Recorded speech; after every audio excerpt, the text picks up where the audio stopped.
Hey, welcome everybody. We're about to get started here with the live with two special people.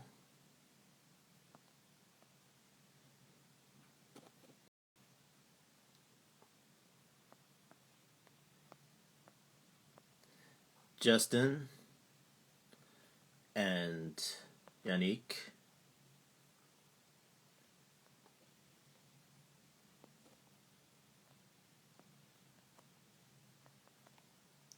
Oh, there we go.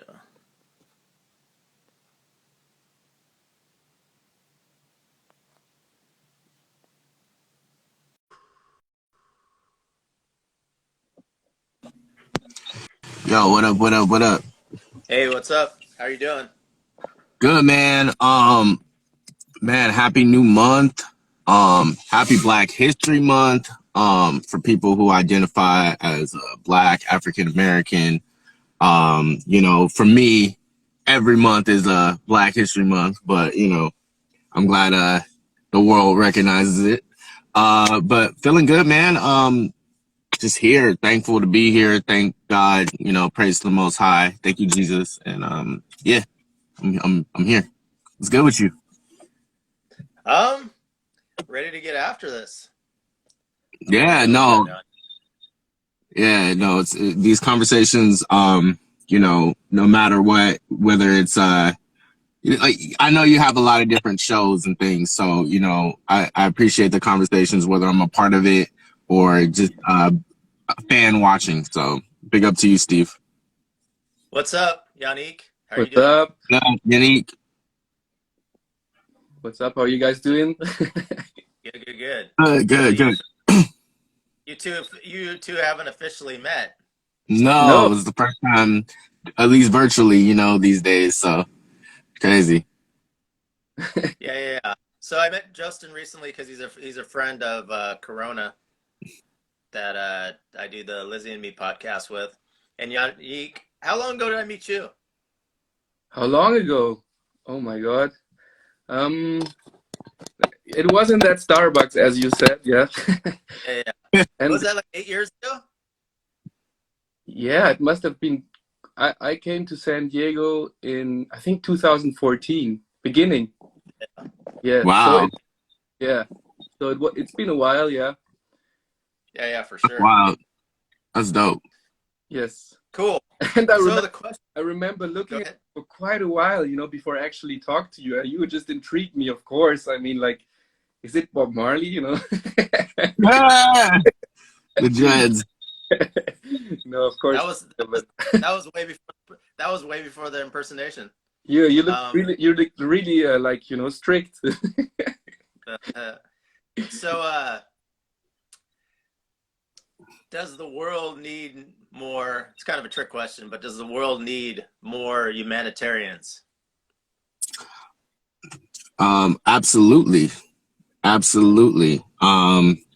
I think the world in general, especially during these times, needs more compassionate people willing to help others who are, not as privileged or disadvantaged in any type of capacity. I think the theme of 2020 was humanity in a lot of different ways. And I think that if you didn't see that, and I feel like it was blatant, just because, with the coronavirus, right? Like, think about it. It was about, hey, can you socially distance because you don't want to get other people's family members sick, or like the elderly are more vulnerable, people who have health conditions, all these things, right? Were you willing to sacrifice certain events or going to certain things to protect others from this virus? Then you have the whole Black Lives Matter movement really being prominent in 2020 with George Floyd and all the other shootings of, Black people or people of color in general, right? Like just the whole thing with police brutality, defunding the police and all that, right? And then the other stuff with like Asian hate, the stuff with Pakistan and the Jewish people, where Jewish people were getting beat up. Like, the theme of 2020 to me was so much about humanity. I would even say the whole election was about that too. You know, who are you gonna ride for? Because, you know, so I think in these times where there's so much going on, mental health is a big conversation. You know, healing and overcoming our trauma and also calling out toxicity. I think that being a humanitarian, and it doesn't have to be this large thing where it's you have to donate to all these charities and things of that nature, but just like even like what we're doing, having conversations, having dialogue, giving people tools through our stories and things of that nature, is a form of it. So yeah, I think in these times, like, people need to be kinder. I think the world does need it because we're still in a very dark place. People are still hurting. So yes, long-winded answer, but yes. So Yaniq, from the European perspective, did you see anything as the because I heard from listening to the mainstream media and some YouTube that the Black Lives Matter thing kind of spread all the way out. Did you see anything in? Yeah, of course. Like, like it's so weird. Like, everything that happens in America happens here. It's like the lead culture. It's really the media, the politics, everything is picked up. Like in Germany, they're about to legalize weed. They would never have done that if America didn't take. For some reason, it seems like Europeans can't decide themselves. They always have to look up to America and do what they do. You know, it's like the bigger brother. Yeah. So definitely. Are they gonna have to also legalize people giggling? Because I know it's illegal to giggle. You're laughing, but actually, my neighbors, or like we were at a friend's place, and they were like laughing so hard, and the police came and gave us a fine. Wow, that's insane. I would get arrested. Yo, I would get arrested so quick. I'd be cracking jokes. I'd be wilding. I'd be dancing. I go to jail, dude. Y'all probably wouldn't see me. I can't go on tour over there. Yeah. You know, no. This is yeah. Of course, you know, the good always comes with the bad. Yeah. So it's ridiculous. Yeah, but on the other hand, it's really loud. Yeah, it was like, yeah, it was. I thought in response to Hitler's reign that the Germans the police were really good about not messing with the German citizens. That's what I've heard from a lot of Americans now. Yeah, I think. Yeah. No, but I think that, you know, we learned our lesson. You know, that's kind of the thing. It's not that we're better or something. Yeah. We learned our lesson, and we're hearing it all the time. You know, you hear it from your childhood. You know, and so so I think, and it's but it's just an idea I have.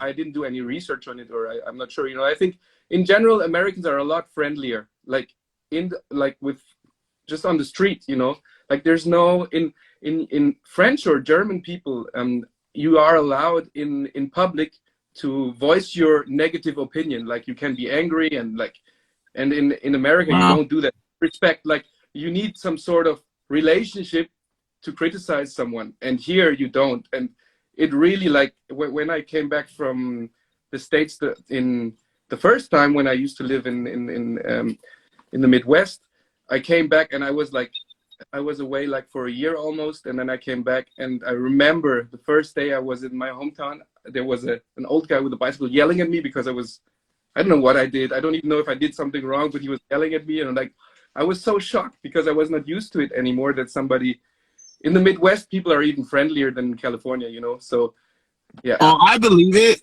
Yeah, being a Californian, man, especially here in Los Angeles, because we have Hollywood and the entertainment industry is here. It's about the who's and things of that nature. I do know people in the Midwest, because I do have a few friends from there. They're just lovely people. So yeah, I totally agree. Lovely people. Yeah. So and also they left their door open, you know, when they left their house. I don't know if that still can happen. Like, That's like out of the world. That's it, how it's much a trust. cultural thing. Yeah, I remember a guy that I played baseball with in college. He was from a place called Danville, Illinois, and he used to leave his car in the driveway with the keys in it. That wow, never in Los Angeles, never, never. That could Yeah, never happen. I'm free. If you take my car, I'll have another one. yeah. No, I think no. they didn't have to worry about it at all. Yeah.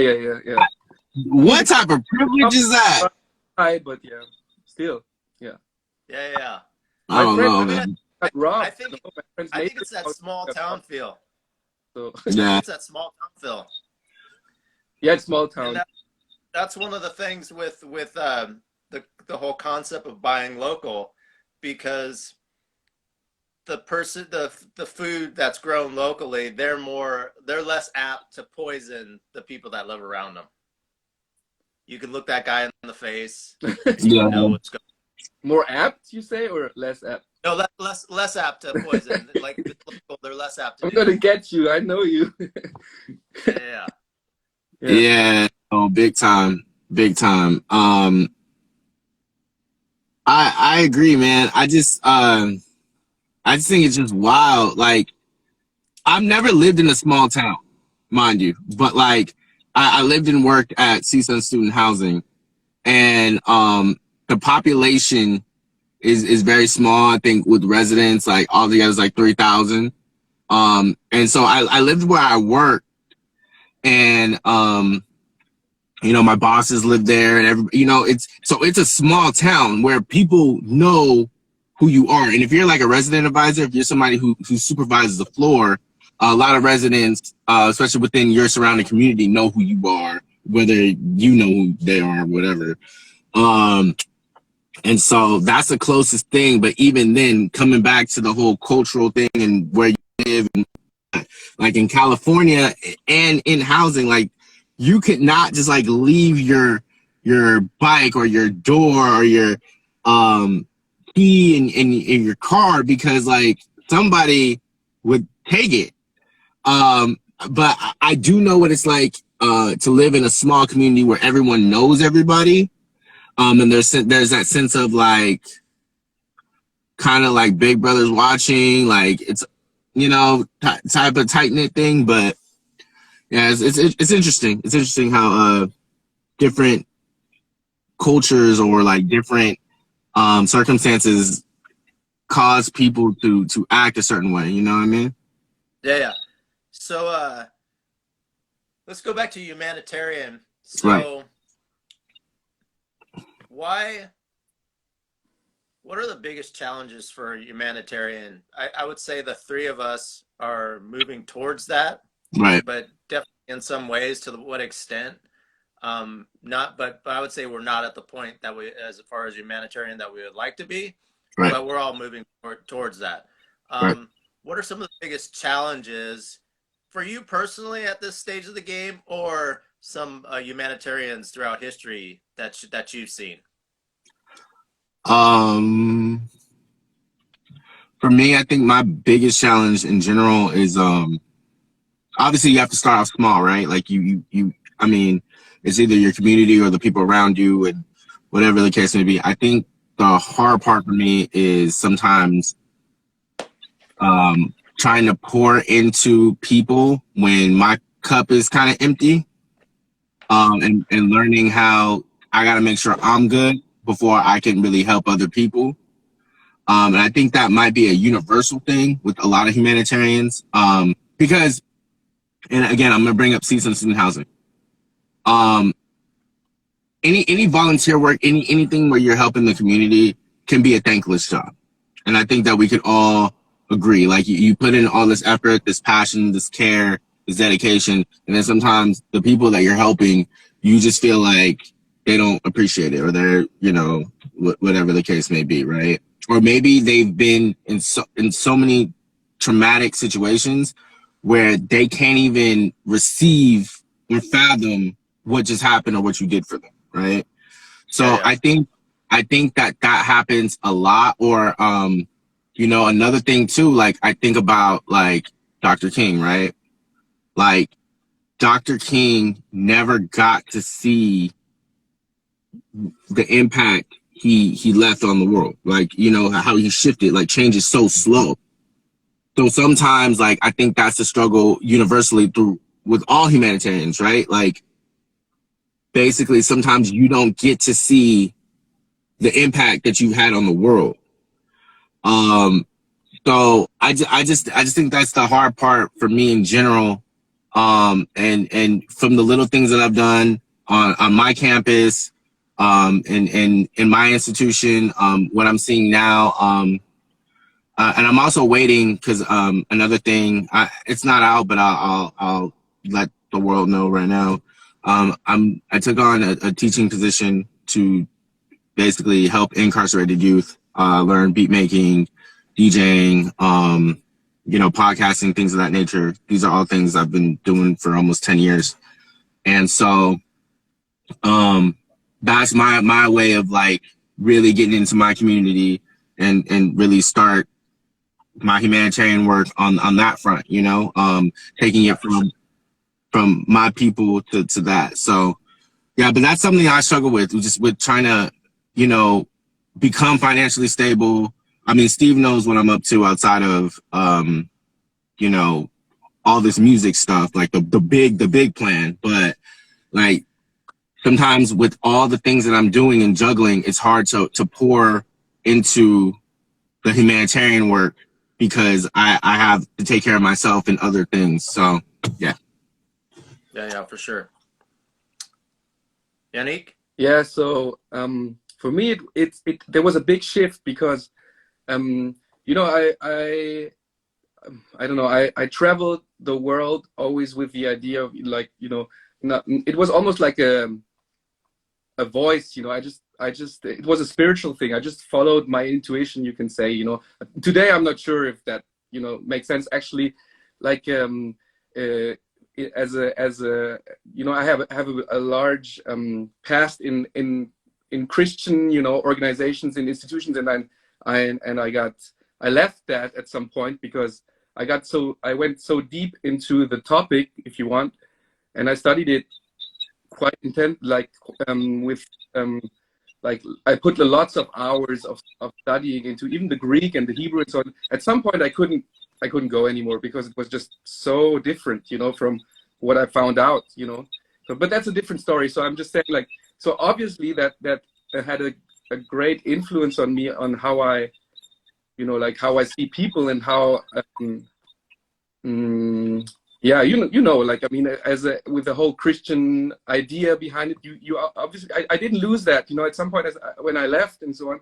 I couldn't deny lots of things I learned there. You can't deny love. You can't deny God, but you cannot deny love. Yeah. And in essence, then you don't deny God either from a theological perspective. But that always was part of the journey. And so I didn't have any concepts or idea of how to, like the world is in chaos, right? So of course the world is beautiful. Like it's a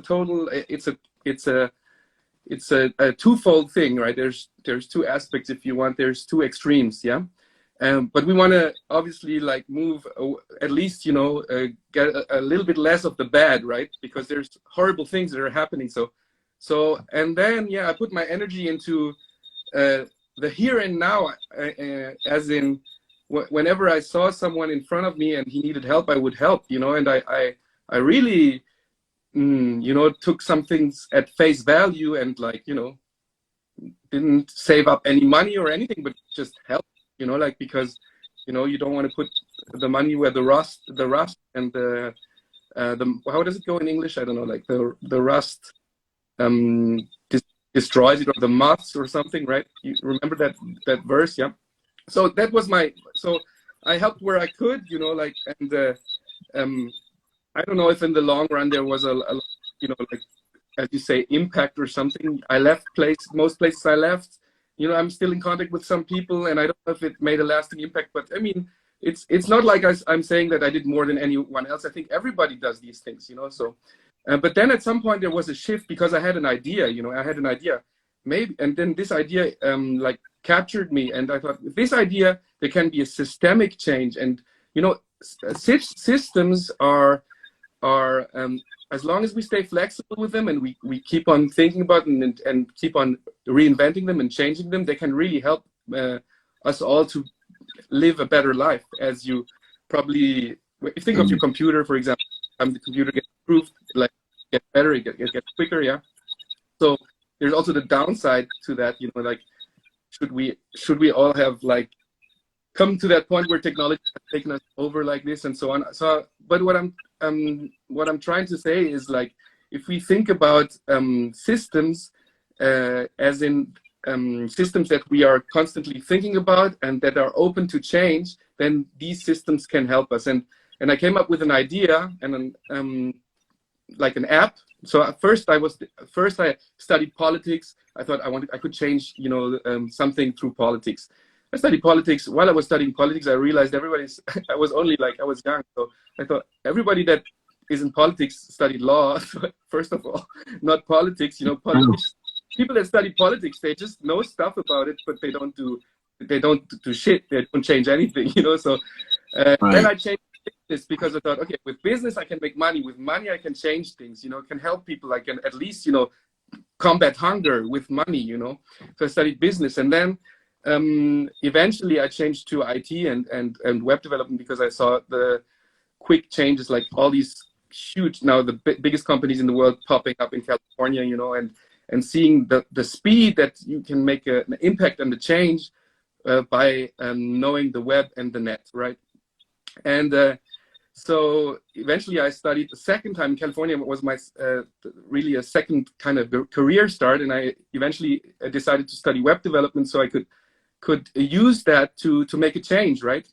Because the idea was connected to an idea with an app, right? So yeah, and then I was surprised. Yeah, the challenges is it was a lot harder to make this app work, and I'm still on it, you know. Then I would have thought. I thought, you know, I can do like an associate degree in California, and then I'll be able to do it, you know. We don't realize how difficult it is to make, you know, software. And I learned so much about the process. I'm gaining so much experience just by following this. So before I didn't care about, you know, making progress in my career and so on. I just, you know, like, and since that shift, I said, okay, I need to make money because I need to buy up land to make this happen, because it works together with land or real estate plus the app, right? So, and I made so much progress professionally, and just by making the app now, you know, I have an MVP now, and I have a team in India, and I have in my city here in Switzerland, I have even like a guy that worked at Citigroup, was a leader, an IT leader of like a team there, works 50% for free. Just, he said, I used to be an idealist, and I wish back then somebody would have, you know, like supported me. Now I'm a realist, but I see you're an idealist and I want to support you. So he just works half time for me, just like that. You know, that's like some of the miracles I saw. You know, and the other guy is like top developer, top agency here, is the CIO, basically leading the whole Indian team, because I'm not a professional web. You know, you don't realize how difficult it is. As I said, 2 years of studying that don't do shit. You know, like the professionals, they know, they have 30 years on their back and they know how to do it. And now I have the people that are helping me, and I'm back in my old career where I can make more money. And then, you know, I'm raising money. I have quite a bit already, and the next goal is really to get some real estate. And I'm not there yet with the real estate, but I'm there yet with the MVP, the app.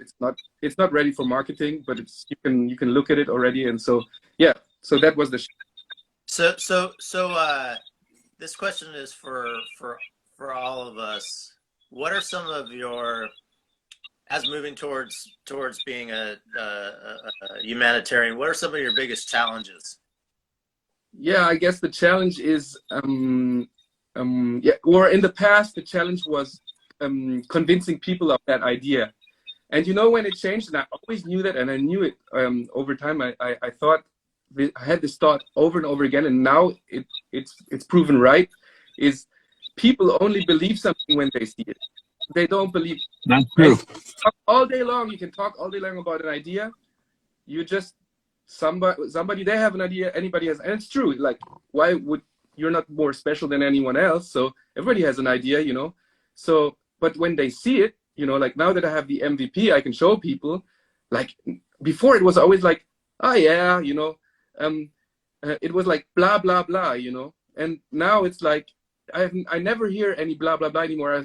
Because now there's respect for what they can see, you know. Right. And so I can advise to anybody with an idea: don't waste your time talking to people. Get something in your hand that you can show them, because this is when they start believing. People don't believe. They need to see. They need to see. You know, like they're really bad at believing. As you, and a lot of that is a lot of that is them being a realist. A lot of that is insecurity. Yeah, true, yeah. On their point. But also that's a good way for us to keep score, because you get to spend years talking about an idea and not move anywhere towards it. Right. Sometimes God, because the you're universe figuring it out, totally lined up all the people to help you and everything, but you're not taking the necessary, we're not taking the necessary steps to bring the voice all the way together.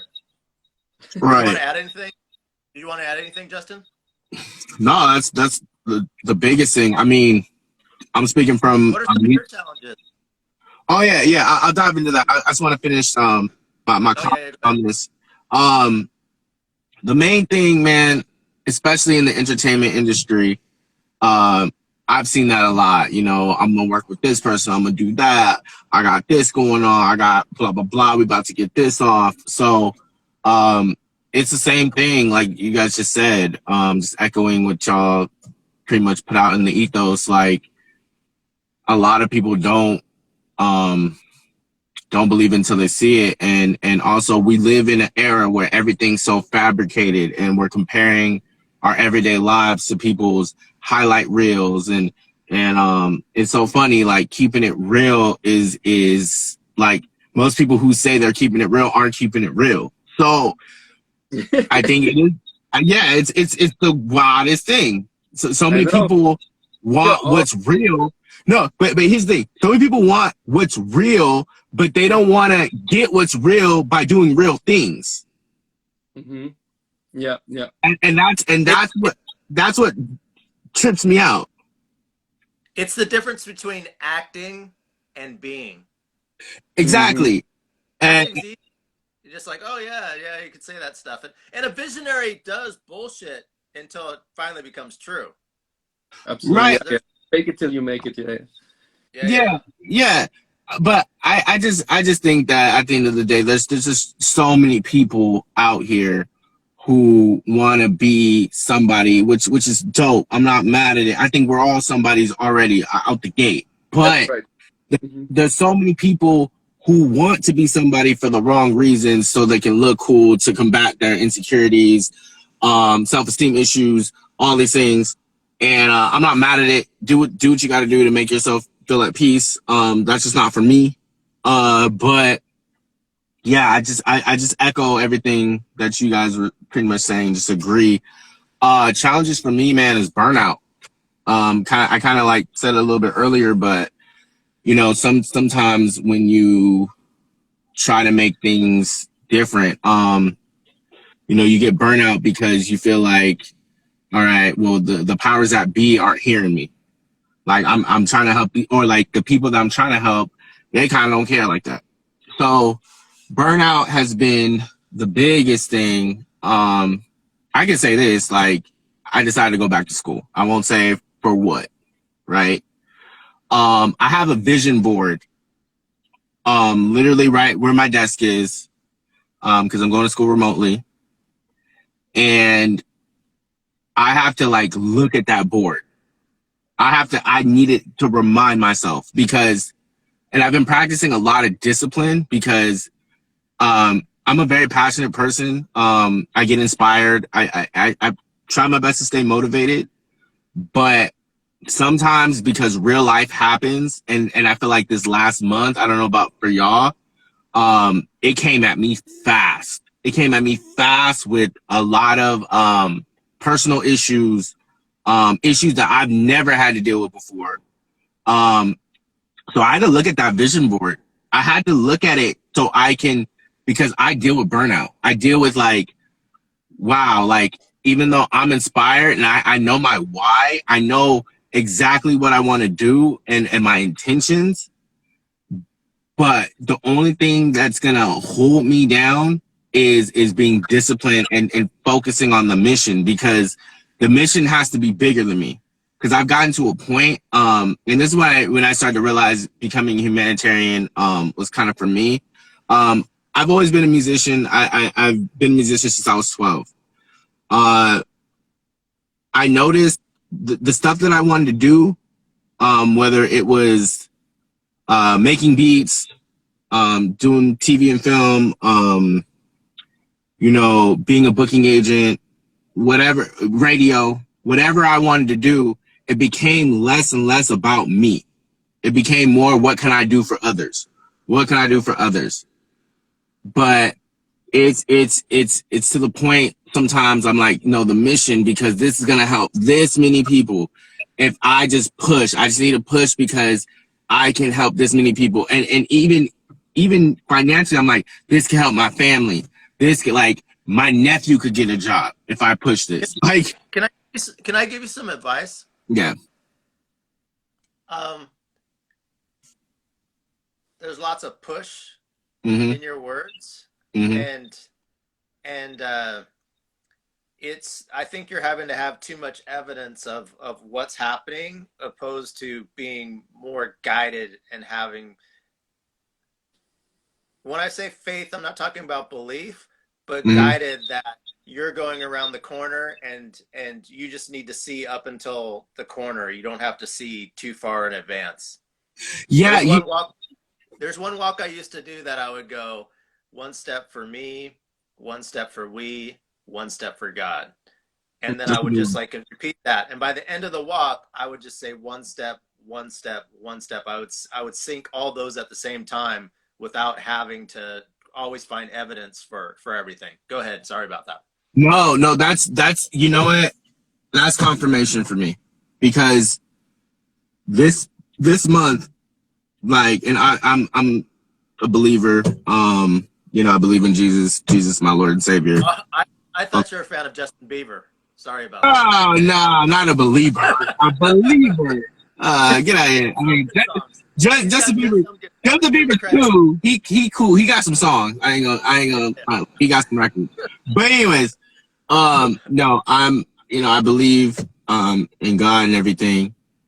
The main thing for me, I've been saying, and I've talked to, I think I've even talked to you about this, Steve, privately, but I just want to know what's for certain already, just with a lot of things in my life, especially this next career venture, my love life, a lot of different things. I've gotten to a point, and some of it is growing up in a generation where the generation before put pressure on us to like have a career. By 30, you need to have this. You need to have moved out. You need to be married. You need to have kids. You need to have a lot of it. I'm like unlearning that stuff in the process, because I'm turning 30 next month, and so like there's a lot of things that I've had to unlearn in the process. So thank you for saying that, because for me, lately I've been just feeling like, for me to hold on, like I just want to know certain stuff is certain. Like nothing's really for certain, but it's like, all right, I'm on the right path, because I know you guys are older gentlemen. Like like at a certain point when you get older, you're just kind of like, dude, like I can't just be doing stuff just to do stuff. Like even in the entertainment industry, like I'm too old to be working for exposure. I'm too old to be doing like it, and it's not to say that like I don't want to do volunteer work, because we're talking about being a humanitarian. Like it has to make sense to me, is what I need to say. Like I'm not DJing your club for gaps and hugs. I'm just not doing it. Now if it's like a charity event where we're helping kids and they're getting backpacks, cool, I'm there. But it's just like I think the intent behind it and what we're doing has to make sense for me. And so I just don't have time to be wasting, you know. So I think thank you for that, Steve. I say all that to say thank you. Yeah, yeah, for sure. Thank Yeah, you, Harry. Thanks for yeah, I learned that, definitely learned that the hard way. And there was so much when you're looking for validation from so many different things, it wastes a lot of energy. Yeah, it does. It does. I'll tell you something cool that yeah, I did. So, and then Yaniq has something to say. So, um, maybe. as I was walking around when I met Yaniq, I was walking around and I would see different signs, and I gave a lot of things meaning. So a lot of times we come together with people and we Yeah, come together yeah, with community, and a lot of times they don't want to actually tangibly, and this is one of my biggest challenges and frustrations. They don't want to actually um, manifest what they're talking about, and that gets me very frustrated. And I've gotten better about limiting those sometimes, but sometimes I might project and have some PTSD. I know that's terms overused, but I might have some PTSD with situations that might not be like that. And that comes back to the healing. So what I would do is like your PTSD. I would Talking look about for your own. God. What was that? Are you referring to your own PTSD? Yeah, yeah, my own PTSD. Just because because with Buddhism, I mean, I'm everything and nothing.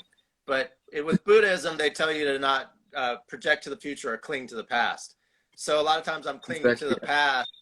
You could have a situation that's the right relationship for you, whether it's business or personal, friendship or a romantic relationship, and you could. Thank you for that. He was saying PTSD is never overused. Um, so you could put your past relationship into your new relationship when that's not the case.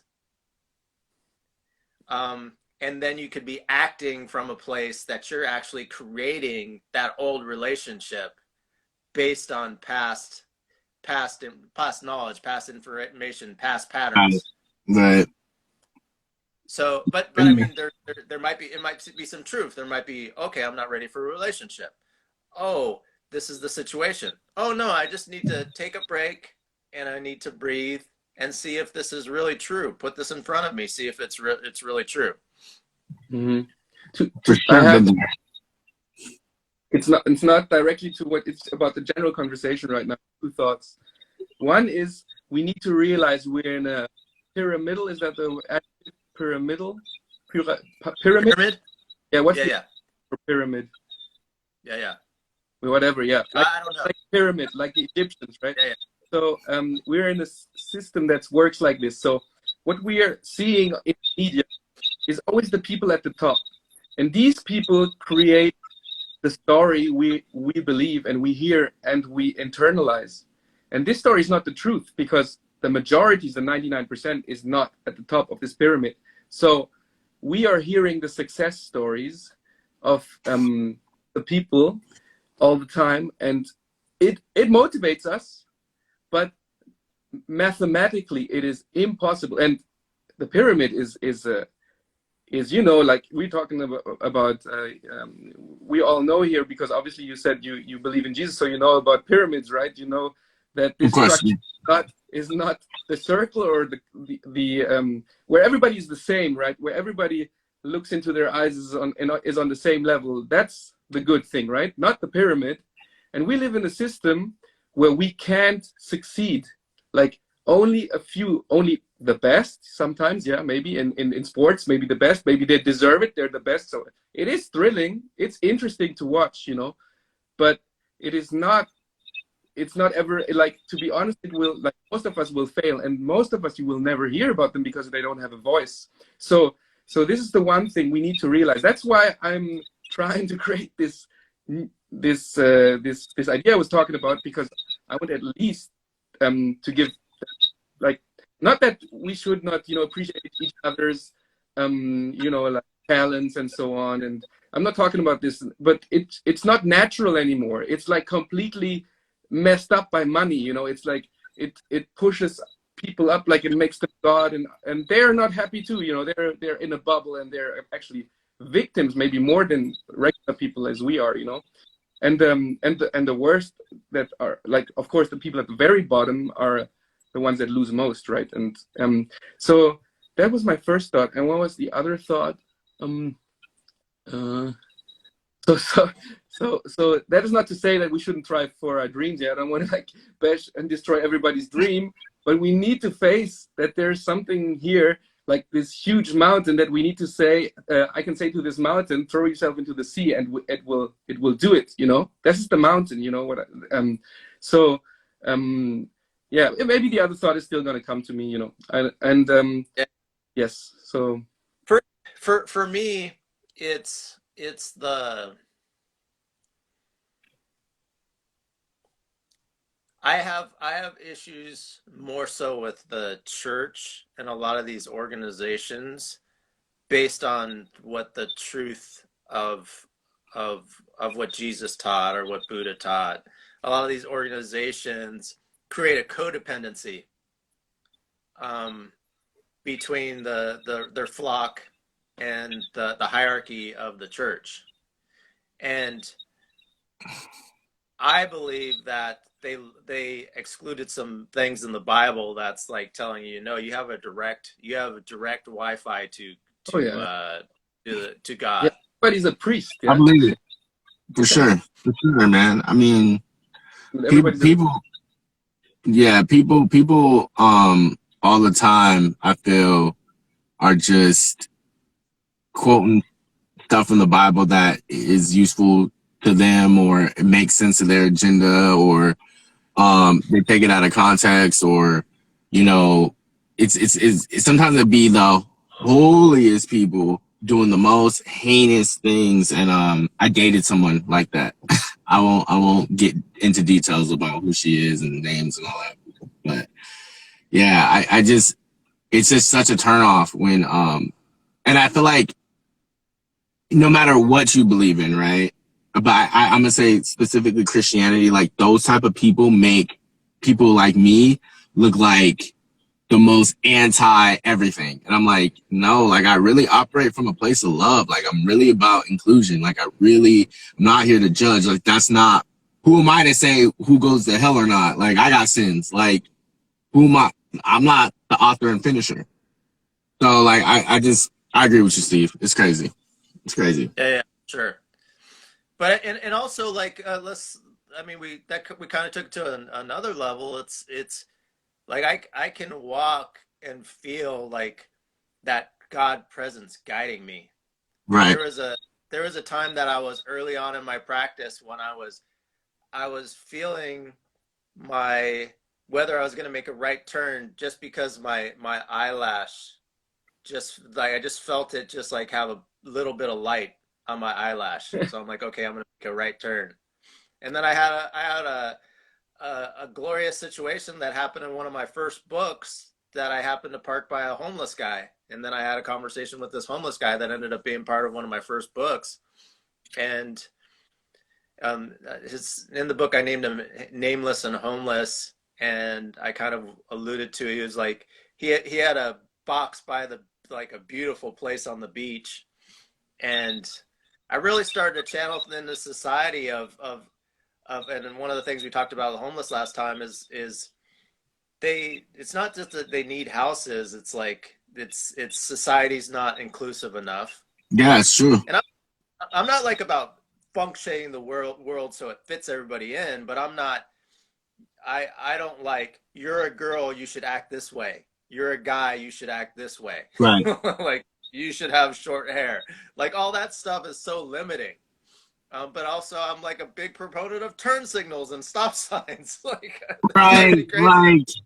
But signs. That's different though. That's different though. Like that has to do with safety, because human nature, right? People will just do whatever.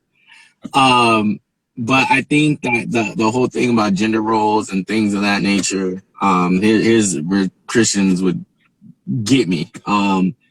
I just think that how you feel is how you feel. No one can change that. No one can tell you that's natural. So if you decide to act upon those feelings, cool. But if it's killing you inside to repress that, I think you should let it fly, my G. Like, you should just let it fly. But that's how I look at things, right? Like, because whenever I try to repress how I really feel about something, it kills me inside. Like, I don't even feel right. So I just imagine that for like people who deal with like the societal challenges of like, no, you're this way, so you have to be this way. Like, I couldn't even fathom it. So I think feelings are natural. You can't fabricate them. You can't hide them. You can't. They're there, and they're there for a reason. So you should just let it fly. That's me. And I think that's why healing is so important, because I think you can understand your feelings more. Mm-hmm. Because like let's take Michael Jordan. Mm-hmm. How he was able to like push himself, arguably the best basketball player ever, but he was able to push himself to become a better basketball player based on seeing an article somebody's written, and then all of a sudden just going into a dark place to become a better basketball player. Mm-hmm. Wasn't he a guy that missed the most shots or something? Is that true? Like, I'm not sure about him. Tell them, you know, if you make the most mistakes, you'll learn most here in this class. So I think that's true, you know. Actually, if you're not afraid of mistakes, you go for it. Then you'll learn, you know. So he missed the most, taught the most, you know. So he became the best. I heard that. Yeah, it's being able to take those risks. It's being able to understand and take those risks. Yeah. Yeah. You know, I forgot, man. I saw this quote. It was like the outcome, like your goal is bigger than your fear. Cause I deal with that a lot. Like sometimes I deal with anxiety. I've actually gone to like therapy to deal with that. Right. And so a lot of times people who want to, a lot of driven people, right? They go ahead and despite all the fears and doubts and what people have told them, they just knew that what they wanted to do was so much bigger than that. So they just lean towards that versus the fear. And I think that's what it has a lot to do with. You just like whatever your mission is, like, you just go with that. It's also like Nelson Mandela, how when he went to prison for 27 years. And when you have to let go when you go into prison. Yeah, for sure. Because you're out on the streets. You don't know what's going out on the streets. You don't know what's going on. Around when I met Yaniq, sitting at Starbucks for many hours a day and just meditating and engaging anybody that had come to me, but really thinking about, okay, what does the world really need? I can't do this alone, even though a lot of people don't want to necessarily partner with me. It was back then, but it was one of those things that no, let go, and it was a thing that I started this process early, and the world had to change a little for the people to show up and partner, but I also had to work on myself. Right.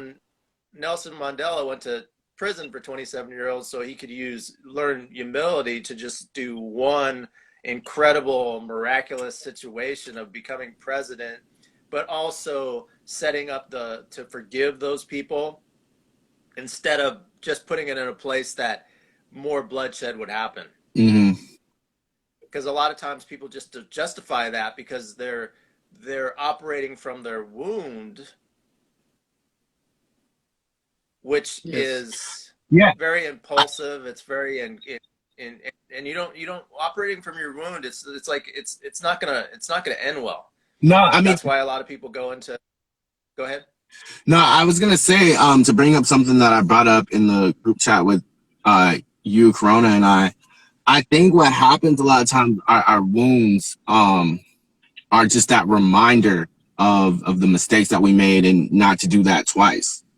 So I think sometimes like we need to learn how to decipher or discern when the situation calls for that, right? Because like I feel like wisdom does come from some type of like traumatic experience. Like last time I did this, this happened, and look at this scar, right? Like a lot of wisdom comes from like bad decisions, or you've seen bad things happen to other people, and you're just like, so I'm not gonna do that. But I've dealt with this. I've dealt with this recently, where I was like, yo, this looks funny. Why does this look funny? This didn't look funny before, but it's looking hella funny. And I ended up looking funny. I ended up looking funny. And I was like, how the hell did I end up looking funny? And it's because I didn't discern right. I should have just let it fly. I should have just let it be. But I couldn't because of the experiences that I've been through, because I was so caught up in my scars and my wounds, and I was like, I'm never gonna let this happen to me again. So it's a dicey game. It's hard, and it's easier to say like, yo, I'm not gonna project, I'm not gonna do this, I'm not. But it's like when you care and you're trying to do better for yourself because you love yourself, you get to a point where you're just like, dude, like I can't, like I've seen myself hit this tree 15 times. I can't let it be a 16th. I just can't. Yeah, but Yeah. hey, with examples, let everybody one example, please, because this is, you know, it's let's give what one thing, you know, everybody one thing that where you completely like were looking funny or something, something along those lines. That one's really personal, so I can't do that. I can say that, like, for example, I would say in my agent practice, right? Like I have literally thought that like I was being replaced on an assignment, and because another intern was around, and I was thinking everything was good between me and my boss, blah blah blah, and then you know I got reassigned, and I was like, wait a minute, what, like. And so, and this is like right after a meeting where like I'm getting praise, all this stuff, whatever.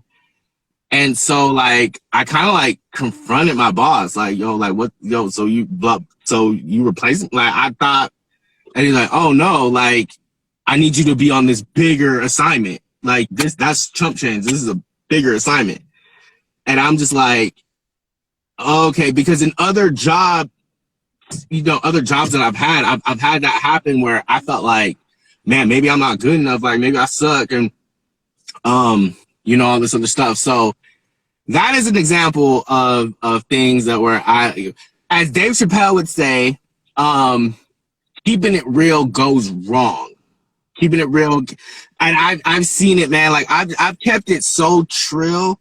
And for those who don't know what trill is, like true and ill, like I've kept it so. Because I'm just a very honest and genuine person, and so I just don't like wasting time. I don't like the bullshit vibes. I don't like to do any of it. So I'll be direct. You can ask Steve. You can ask Corona. Like even though I haven't met Steve in person, I've asked him like direct shit. Like, yo, no, like. What do you mean by that? Can you clarify? Like, no, I don't know. What is it? Because I need to know for my own shit. But that's just me. That's an example. Oh, you go, Steve.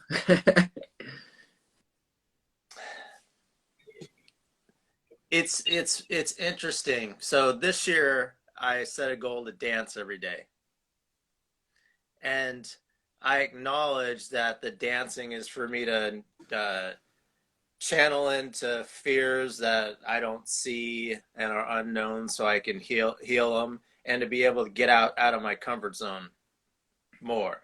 And I know that I'm not at the level that I would want to be, that I would have to set a goal to dance for 15 minutes a day. But the day it's not about dancing. So at this stage of the game, I leave room for being stupid, but it's way too measured for me. Does that make sense? It's like, okay, I'll tell you something early on that will make more sense. So, a long time ago, when I was more business, short hair, wearing suits, You showed. I used to I used to schedule my spontaneous time for the week Okay, yeah. on Saturdays from 2 to 4. That's what most people And do. even when I did it, I knew that was like weird, and I intentionally was doing it, but I had to schedule my spontaneous time Yeah, I know. in that. And now through talking about this, I'm noticing that even though most of my life's spontaneous now, there's still a permission on some level to be stupid, be wild, be whatever. And that kind of bothers me because I feel it's getting in the way. Like if I was looking at me from an outside person, I would like say, "Oh, like that's it's getting in the way." Yes, of course. Yeah, yeah. For all of us, and the people around you, they see it sometimes. Often they see it more than you see it yourself. So I challenge you to actually go to everyone, and ask them, what are my blind spots? If you ask 5 people, what are my blind spots, and 5 people say the same thing, you can be quite sure that there must be some truth to it, and you will have to think about making some changes, or at least think about whether it's true or not. And I think most people ever do what, that. what are my blind spots? Yeah. Oh, Hold on. talk to you later. No, I have no. Tell me now. No. I mean, last time this is literally like how many years haven't we seen each other? So no, No. No, you're trying to. No, I want but not you to tell me. Sorry. So when you were around me back then, what were my blind spots? No, I don't think you had. Actually, you're one of the exceptions. I don't think.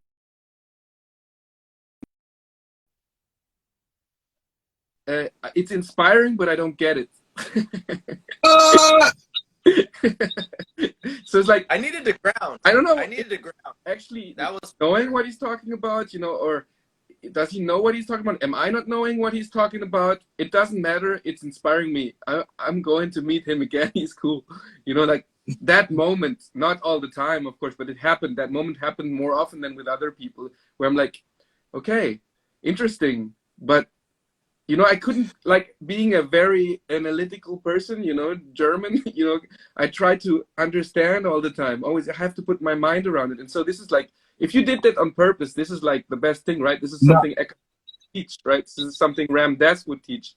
It's like, get rid of the mind. Get rid of the mind. It's just blocking you, I will say this, like at first, like from a distance, right? I started to get to know Steve from Corona, right? Just like watching Lizzie and me, and then finally like entering the group chat, and then like I've had one-on-one conversations with Steve, and like over time, you're such a whimsical person, like, and I mean this with like the utmost respect, but like in my time of getting to know you, like I whimsical is like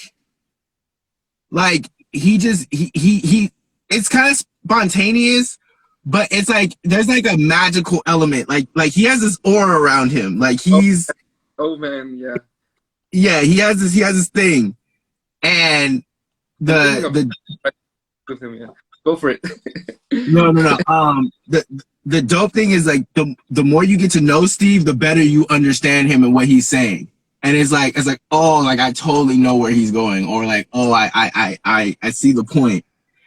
And it's dope. It's really dope, because like I feel like for you to really understand Steve, you have to like get to know him. And so it's been dope to get to know you on different levels, even though we're doing it, remotely and all that.